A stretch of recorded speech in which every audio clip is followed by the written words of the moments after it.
Joining me now is William Attig, Executive Director of the Union Veterans Council. He was deployed in Iraq from 2003 to 2009. Thanks so much for being with us, William. I wonder what you're hearing from your members and how they're dealing with these layoffs. I think we're hearing the exact same message those veterans just put forward, the idea of being left behind, being disparaged. I think it's something that we're hearing every single day. And I want to thank you so much for looking up this story. You know, there's almost between the 28% of veterans that work in the federal workforce and contractors, we're looking to almost 1 million veterans that could be affected by these layoffs. And words matter. We've heard a lot of numbers being thrown around about how many people they want to cut. And if it's towards the high end of what the DOGE committee and what Elon Musk has said publicly, it could be a devastating impact to working veterans across America.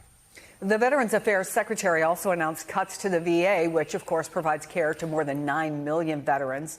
36% of veterans in the civil service are disabled or they have a serious health condition. Many of them are receiving care for injuries sustained while they were serving. So what are the ripple effects if their main provider has funding cut?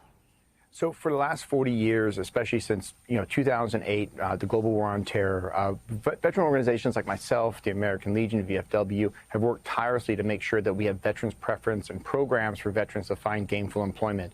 To solve many of the problems we have in the veterans community, it can start with a job and a career that gives veterans the ability to live the American dream and not have to worry about paying the mortgage next week. We've created these programs because veterans fit into the federal workforce in such a strong way. They've served their country already. They continue to serve. They've got great skill sets. And we made a promise to them. We made a promise to the blank check that they wrote. But then also when we worked to make sure that they took these positions and these careers, many times taking less money than they could in the public sector, or in the private sector, we made a promise to them. And for them to be fired unjustly, that is the issue here. We're all for making sure there's government accountability, making sure that taxpayer dollars are sent. But these people provide critical roles every single day to keep our country going. And so many of them feel like it's second service. FAA workers in Nebraska that just want to make sure that planes can land on time have been laid off with no just cause. And that's something that we've got a bone to pick with. And we just came from a press conference where legislators are putting out legislation now, hopefully to make right by our veterans that have been laid off so far and put accountability into this administration who seems like they just want to press buttons and put names on a spreadsheet and not realize who they're affecting, like that gentleman we heard where him and his family are not sure what they're going to do next week. Yeah, how do you pay your mortgage? I just want to get your reaction to a couple of things. There was a VA employee yesterday who told the House committee that veterans struggling with the layoffs, with losing their jobs, can turn to a suicide hotline. Almost at the same time, USA Today reports at least 24 operators of the VA's emergency hotline were fired in the DOGE cuts. Data shows more than 1/3 of veterans have a mental health disorder. An average of 17 veterans died by suicide every day in 2024.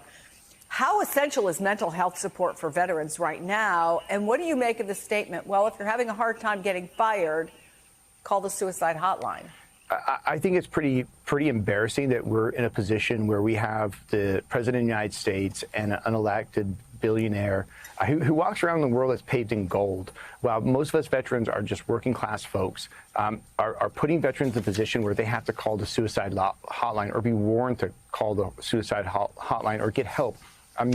We've had requests of where can they find people, where can they sign up for programs to get food assistance? How can we make sure that veterans have another job to go into that may not be as good as this one?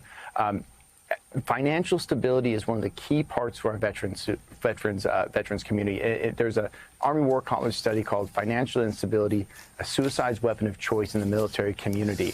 And right now, there's almost 1 million veterans who do not know if they're going to get an email or they're getting emails that are threatening or confusing to them, and that's putting them into an uncertain position. We do not want to see that as a veterans advocacy community.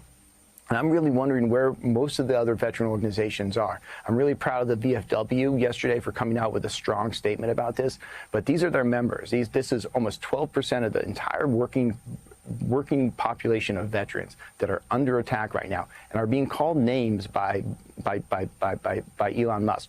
I think that's one of the hardest parts that I've had to deal with is these people are brave, patriotic Americans that go to work every single day, and they're being called bums. They're being called disparaging remarks from Elon Musk and Donald Trump.